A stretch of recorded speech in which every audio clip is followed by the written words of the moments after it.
정치적 참견 시점, 오늘도 정치팀 김재영 기자와 함께 하겠습니다. 자, 오늘 준비한 소식 보겠습니다. 네.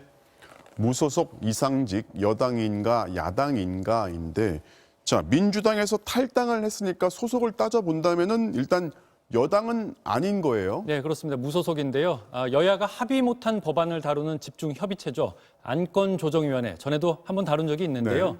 오늘은 무소속 몫으로 참여한 이상직 의원이 여당 손을 들어주면서 국민의힘이 강하게 반발했습니다. 오늘 아침 상황 보시죠. 네.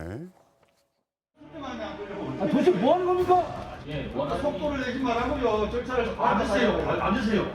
정말 억울합니다, 이게 지금. 제가 맞습니다. 그러면 안 돼요. 결과를 말씀드리십니다. 거기는 아닙니다, 의장님.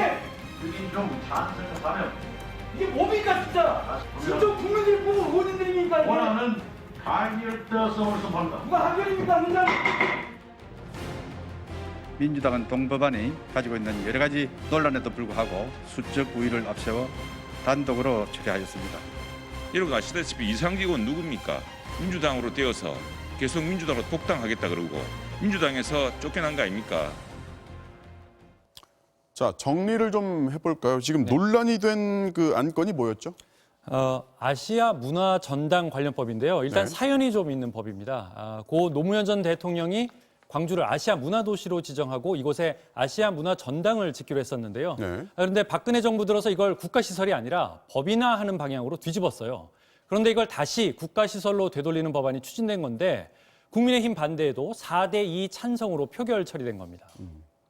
저희가 얼마 전에 이제 안건 조정위를 다룰 때도 얘기가 됐지만은 지금 이게 구성이요. 여야가 동수로 3대3 이렇게 돼 있잖아요. 네. 그렇다 보니까 이제 야당목 3을 두고서 이제 시비가 붙은 거예요. 예, 일단 문체위 구성을 살펴보면은요, 민주당과 국민의힘 그리고 비교섭단체 여기는 이제 무소속 의원으로 구성되어 있는데요. 네. 조정위원회는 여야 3대3으로 구성하게 돼 있죠. 정확하게는 여당, 야당이 아니라 다수인 제1당과 3명을 하게 돼 있고요. 그 외 3명을 구성을 합의를 하게 돼 있습니다.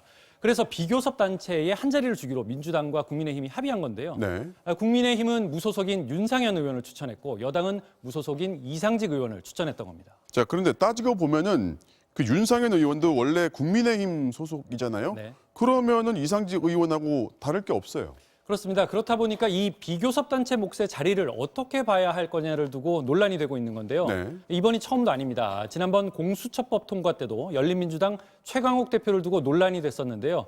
그때의 발언들도 다시 들어보시죠. 네. 공수처법 처리하라! 처리하라! 처리하라! 기권하세요! 권력 잡으니까 번역이 없어요. 이게 말이 되냐고! 조용히 해주세요. 표결 결과 법안이 의결되었습니다. 최강욱이 야당이요. 최강욱이 야당이요. 위원장님 야당입니다. 최강욱 의원이 어떻게 야당입니까? 민주당 여당보다 더 강성 여당 아닙니까? 안건 조정 회의 자체도 이건 뭐 무력화 내지는 아예 없는 제도로 나쁜 제도로 만들어버린 것이거든. 앞에서 언급됐지만 지금 규정이 이제 다수당과 그 이외당 이렇게 돼 있다 보니까 여야 구분이 명확하지 않아요. 네, 영국이나 미국처럼 당이 딱 2개인 나라는 구분이 명확한데요. 우리나라나 프랑스처럼 다당제인 나라에서는 구분이 모호합니다. 지금 우리 국회 구성을 봐도요, 모두 7개 당과 이제 무소속으로 구성돼 있는데요. 민주당으로 당선됐다가 분리된 1인 정당 2곳을 제외하면 딱히 여권이다, 야권이다 구분짓기 좀 모호한 구도입니다. 흔히 범여권으로 분류되던 정의당이 민주당과 각을 세우고 있고 때로는 국민의힘과 정책 연대를 하고 있거든요. 여야로 명확한 선을 긋기보다는 정책별, 법안별로 다시 해체 모여를 하는 이른바 플랫폼 정국이다 이렇게 분석하기도 합니다. 네, 잘 들었습니다. 오늘은 여기까지 듣겠습니다. 지금까지 김재영 기자였습니다.